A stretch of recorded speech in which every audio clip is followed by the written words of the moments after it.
So, you want to start a gaming channel for your Xbox or PS4? Here's how to start a gaming channel on console for free. I'll start with the Xbox one because that's the most complicated and requires the most equipment, along with being the console I use mainly. A lot of people don't know how to get their footage from their Xbox to their computer or laptop without a game capture card such as Elgato. At the time of recording this video, you can record for up to 10 minutes by pressing the 2 squares button on the left hand side of your controller when on the Xbox. This screen should pop up.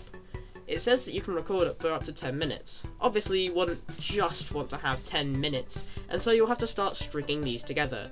So as soon as one recording stops, you start the next one. Before I start the next section, there's something you have to consider. Can you edit on your computer? If yes, then skip to the timestamp that's on screen. That will take you to the part about sending raw footage to the computer. If you can't edit on your computer, and it's just a laptop, then after this, I will explain how you get footage edited on your Xbox. This is if your computer cannot edit. If your computer cannot edit, then you'll have to do some editing on your Xbox. This takes considerably more time and does limit you somewhat, however, it's always better to start early and then get better stuff later. To edit your videos, you will need to go to the Xbox One store and type in Upload Studio. Then you download Upload Studio. It's a very small application, so it should only take a couple of minutes, especially if you had good internet. Once this is downloaded, you have the choice to start from scratch or have a template. I like to start from scratch personally, but it's all up to you really. You'll also be met with a select project type screen. In my experience, it doesn't really cause any performance issues for higher quality, so just select 1080p. Once your project type is chosen, you can now start editing your video. This is pretty simple software to use, and if you just play around with it for a few minutes or hours, you'll probably figure it out on your own. Because I'm such a nice person, I'll give you an extremely quick rundown. First, you want to decide if you want an intro. There's a plethora of intros that are built in for you to choose from, and this one's one of my favourites. But if you don't care for an intro, you can go straight into editing your video.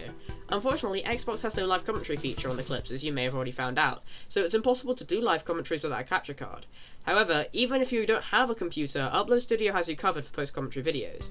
This software is mainly used for top 5 videos and tutorials, so if you're using this and don't know where to start from there. Now with that out of the way, let's get straight into adding your clips. You add a clip by pressing Add Clip when you have a game DVR type selected. You can search through your clips and find the one you want to start with. Then you can add a voiceover by pressing the voiceover key underneath the clip. Be warned though, because this doesn't have any feature that allows you to cut it up, so it may take you a while for you to get the perfect voiceover. Once you've finished adding the voiceover, there are two things you can do. You can either add a transition into your next clip by adding another layer with the plus sign under the clips, and then change it to a transition, or you can just add the next clip and voiceover and rinse and repeat. Once you finish the video, adding all types and experiments, press the Finish Video tab. This allows you to upload it to your Xbox as a clip, and to upload it to OneDrive, which will take you to the same place the people with PCs who can edit are. Once you've found the captures of your amazing clips, tap the A button on them individually. You will see this picture of what seems to be a cloud. Press on it, and it will upload the capture to OneDrive. Now OneDrive is automatically installed on all computers and laptops, so from here you'll just have to edit it and upload. To edit these on your computer once they've uploaded to OneDrive, you just have to download them into a specific file you want them in. This next section is for those of you who can edit on your computer. Skip to the timestamp on screen for those of you who can't. If you're editing on a computer, just put it into your editing program and edit it. Then you're where the people who are editing on Xbox are at. To download the files from OneDrive, simply open OneDrive by clicking on the icon for it in the bottom right hand corner of your screen. If it's not there, then you'll need to click the arrow next to your internet connection. Then click on the cloud. Now, it will be blacked out or slightly transparent if you aren't signed in. Once it opens, it will either ask you to sign in or just log you in automatically. To log in, it's your Microsoft account details. Once you're signed in is where I don't know much about it. Since I've never really done that before, I asked my friend Korgs, who's been doing this for around 3 years. I'll leave a link in the description to his channel, but what he said was you need to find the clip, click the 3 dots, and then click on Save or Download. Big thank you to Korgs for helping me. I'll leave a link in the description and go subscribe, he's a good person. Now that you have that file, you can save it in the location you want and drag it into your editing program and edit it. And then you'll be at the same place to people who edited on Xbox. Now that you've edited your video, it's time to upload it. You all know how to do that, so let's move on to start on PlayStation. So you want to start on PlayStation. Honestly, it's a lot better than Xbox in this regard. So because I don't own a PS4 and I'm an idiot, I'm going to hand over to my friend RavenXL to tell you how to use Share Factory and make videos on PlayStation, since he's been doing that for years. Check him out in the description as well, he's really helped with this video. You load it up, and basically, prior to this I've already linked my YouTube account. It's just, you make an email, and then once that is done, then things will happen. Okay, there's like automatic clips that you can put in. Right. They're like little things, yeah. Well, they're like intros and stuff. Yeah, pretty much. And you have to have one of them. Alright, let's say this is something that's actually cool, right? Okay. Then you can just go, you can add music. Right. So, you know, there's this, which you can't hear, and neither can I. You can add overlay effects, which is like that, but you can import your own stickers. You know, so you got stuff like Donald Trump. That's pretty nice. Yeah. You can copy clips, can slow them down to like up to an eighth of their speed. So normally it's like this, and then instead it's like this. There are two different modes. The smooth, it really doesn't make a difference because after it's uploaded, it looks better. Basically, it doesn't look like.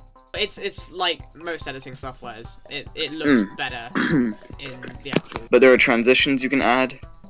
Right. So like I don't know, let's say,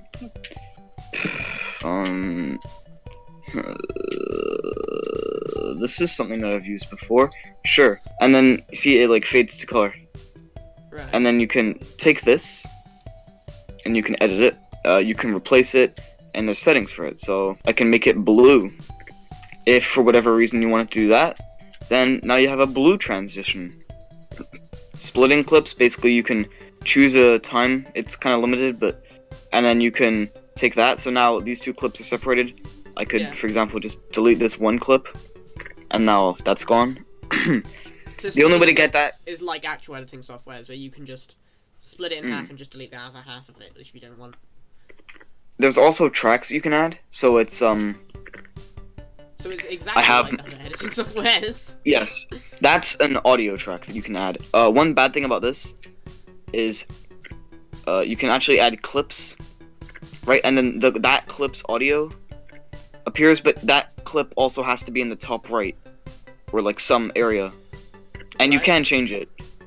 So like that, something like that. I don't know. But it doesn't. It's not brilliant. Oh, okay. I believe you can. I know you can move it around. I kind of don't know how. You can change your volume, and then you can apply it to an individual clip or every single clip. Right. You can zoom in and out. Master as well, and there's a zooming. It is square to open a menu for everything. Like for square to open this menu, X to open a different menu. So X is for adding things basically, and then square is for editing things. Right. Filters. So, or I can make it look like black and white or something. Also, you can do things with these filters, like you can change the settings of how strong it is, but that's the only setting it has. You can also, add a camera effect. So the focus, it doesn't actually work. Doesn't actually work how you might think. The focus, so you can choose duration and stuff like that. But this is not that good. Doesn't matter where you put this camera. The same thing happens. It just sort of focuses on like a random point, and then but you can also change the size. But the focus stuff, the camera effects, other than the focus, most of them are pretty decent. You can change the camera duration to be more specific, like this, or you can do it much. So you can either use your analog sticks or like your bumpers to do this to make it a little bit more like precise. Then there's layer order of camera effects. That doesn't really matter. It doesn't actually do anything. But yeah, then you see this will be the focus effect. But we're just zooms in.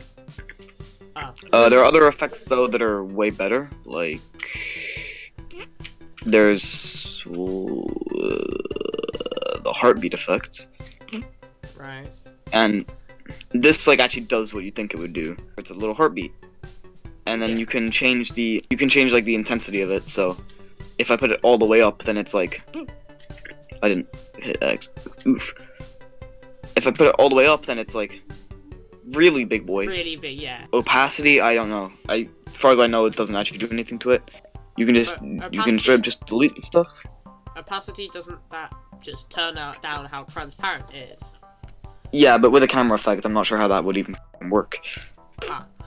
I don't think there's anything else. There's trimming clips, so you can be like super precise with this and stuff, or you can just do it really quickly. The biggest downfall of it, though, is if let's say I split this clip right here, and then I accidentally delete like this part, but I actually want to delete this part. The only way I can get that back is I have to go back here and then re-download that, take out this part, and do it all over again. And you can imagine with something like an hour-long clip. There's no undo button, basically. No undo at all. You press triangles to render it, and then you get to share it or share later, which is just basically saying f*** off because you have to render it again either way, which is super annoying. How long's the average rendering? Depends on how long it is.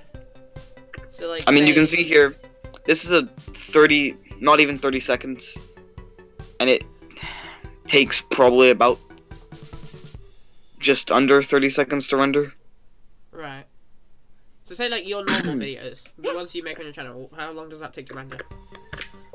Like a 15-minute video might take like probably 20 minutes to render. And then you can share the video and exit it, which is like putting it in YouTube and you can save the video and exit. You can save your project and exit. I don't know what the difference is. So I think saving your project means you can save it so you can edit it later. Whereas saving the video means you can actually export it. Like, it's basically exporting. Yeah, I'm pretty sure saving video is putting it into your gallery. Yeah. And saving project is actually saving it as a legit product. Yeah. Or you just exit without saving and everything is deleted. So, but you can also import your own custom music, which I've done quite a lot of. Yeah. You can import your own images and import your own videos. I don't know if I've done... Yeah, no, I've done no videos. I think actually, music doesn't actually have to be music. Like here, this is like the... You know the guy that's like, no, and then he starts crying. So importing the music is like importing sound effects and anything to do with sound, really. It's just MP3. It's not actual music. Right. And then this would be obviously MP4. So the way recording a game would work, I don't know, let's see, Siege, I suppose. Siege is fun. Yeah. I'll show you. I'll play like a whole terrorist hunt real quick, bro. Okay. And then I'll record it, and then I'll put it in. So basically, I press there's a integrated share button. You get to save a video clip. Yeah. Which is like down here, right? You can use your broadcasting settings, the view guide. You can share music, start a share play, or broadcast your gameplay. And then this is like taking the screenshot and sharing it. So you can change it anywhere between 30 seconds and an hour. So you see this button right here? Yeah. It's next to the middle pad, which is like the middle. Your thing. The draw pad. So it's that one. And then if I press this, then it shows up on here. Alright, cool. Have gameplay. Save video clip. And then that just saves the last hour. So you can change fonts and stuff as well.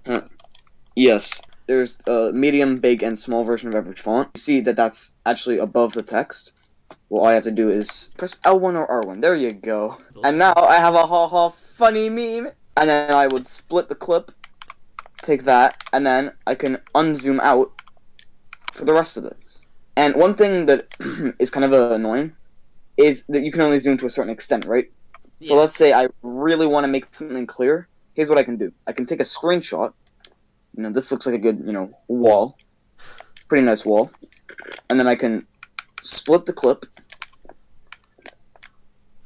And then I can insert my screenshot into it. And then I can zoom in on this screenshot. And then I can do that however many times I need to, and it's like an enhanced zoom. Or workarounds for a lot of the problems that Share Factory has. But it still doesn't have much to offer. Like, I can't go into Photoshop and change this image, so there'll always be a blue background around Donald Trump. You see, you take a little one of these thingies. A USB stick. You see this? And then a hole, like right there, kind of somewhere. Yeah, I know what you mean. Around there. And then you plug the USB in, and the USB... Yeah. You might plug that little sucker in. You can upload it from the share gallery as a private video onto YouTube, and take it from YouTube onto your USB. Now with PlayStation it can be a bit difficult to do some things, and does require a lot of back-ending and really going around certain things, but most things are possible. That's where I'd like to leave the video. Let me know what tutorial you would like to see next, and I'll see you in the next one.